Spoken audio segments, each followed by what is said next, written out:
Pemirsa, untuk mencapai apa yang kita inginkan, kita harus belajar terlebih dahulu. Learn before you earn. Itulah topik perbincangan kita dalam Cerdas 5 Menit.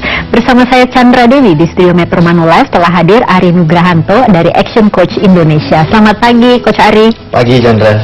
Coach Ari, ini kita harus belajar dulu sebelum mencapai keinginan kita. Maksudnya seperti apa ini? Jadi artinya dalam proses hidup kita dari kecil sampai sekarang kan pasti udah belajar bener nggak, dari TK Betul. sampai kita kuliah lah gitu ya, paling nggak S1 lah gitu ya. Itu kan proses gimana yang secara alam semesta ini kita udah diberikan contoh gitu ya, bahwa untuk mencapai sesuatu, untuk naik kelas saja harus belajar gitu ya. Jadi pola pikir itu harus kita jaga. Pola pikir entrepreneurship itu adalah selalu belajar untuk mencapai sesuatu yang dia mau. Belajar yang dimaksud itu apa? Apa yang harus kita pelajari? Apa aja, misalnya kita mau jadi apa? Sama kayak misalnya seorang karyawan ingin mau menjadi karyawan yang sukses atau karir yang meningkat, ya belajar dong. Belajarnya apa? Kalau dia sekarang divisinya apa? Kalau divisinya dia penjualan, ya belajarnya apa? Belajar penjualan lah. Again, balik lagi, jangan selalu mencari alasan bahwa perusahaannya tidak membiayai dia untuk belajar itu.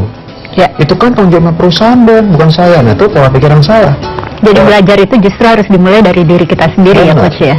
Paling simpel lagi, kalau Chandra ingat kemarin kita bilang baca buku. Paling nggak ada buku. Apa yang bisa terjadi dampaknya jika kita malas untuk belajar? Ya, kita akan turun terus tuh prestasi kita. Selain kita stuck di sana, di comfort zone kita, pasti prestasi akan turun terus. Karena yang lainnya nggak begitu. Orang kita yakin sebenarnya sama dengan diri kita, enggak dong? Ya. Yang lain pasti mungkin punya pikiran yang beda deh. Yang selalu yang kita sering bicara strive to the excellent, yang sering kita bicarakan sempat minggu kemarin gitu ya. Artinya adalah kita harus lakukan sesuatu jangan hanya baik aja, tapi juga yang terbaik dong gitu loh. Oke, kalau kita untuk belajar melihat perkembangan yang terjadi saat ini, mengikuti perkembangan itu termasuk belajar juga tidak? Itu harus dipelajari ya? Bukan pelajari, tapi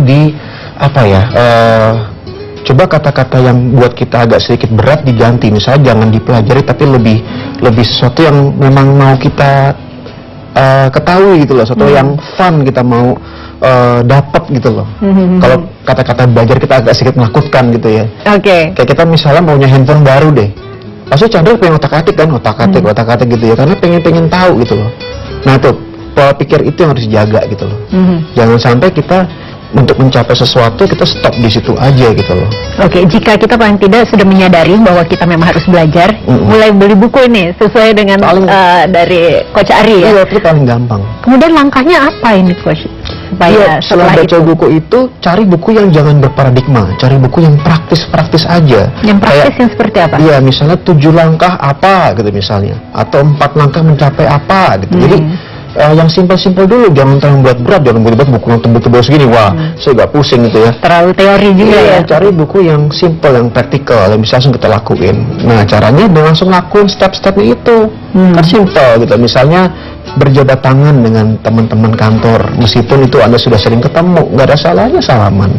Atau Anda sentuh bagian pundaknya dengan sopan gitu, sambil ngobrol, kan beda. Physical contact saya lagi ya, kita makhluk sosial gitu, jangan lupa gitu loh. Jadi ini memang seperti kita belajar untuk keluar dari comfort zone kita, dari kebiasaan kita barangkali ya, dan mencoba untuk sesuatu sederhana, tapi main tidak itu bisa berdampak begitu. Benar. Hal yang sederhana itu aja. Yang selama ini habit kita apa, terus menurut kita habit apa lagi yang menurut kita bagus. Tentunya balik lagi kita untuk mengetahui habit yang bagus itu apa, tergantung dari lingkungan yang kita berada juga, Chandra. Ya. Kalau lingkungan kita yang hanya di sini, ya udah kita di sini aja, kita ngerasain yang tadi saya bilang, ya udah bagusnya di sini aja gitu loh. Oke. Tapi kan kita nggak bisa bicara gitu. Ada yang lebih baik loh. Nah itu kita harus tahu, berarti habit yang lebih baik ini nih. Jadi paling tidak memang jika kita terpatok pada satu lingkungan, kita paling tidak harus mencoba untuk melebarkan sayap, istilahnya seperti itu ya, Coach Ari. Oke. Dunia ini lebar loh, lebar dan kolor. Oke, Coach Ari, terima kasih banyak atas informasinya dan kehadirannya ya.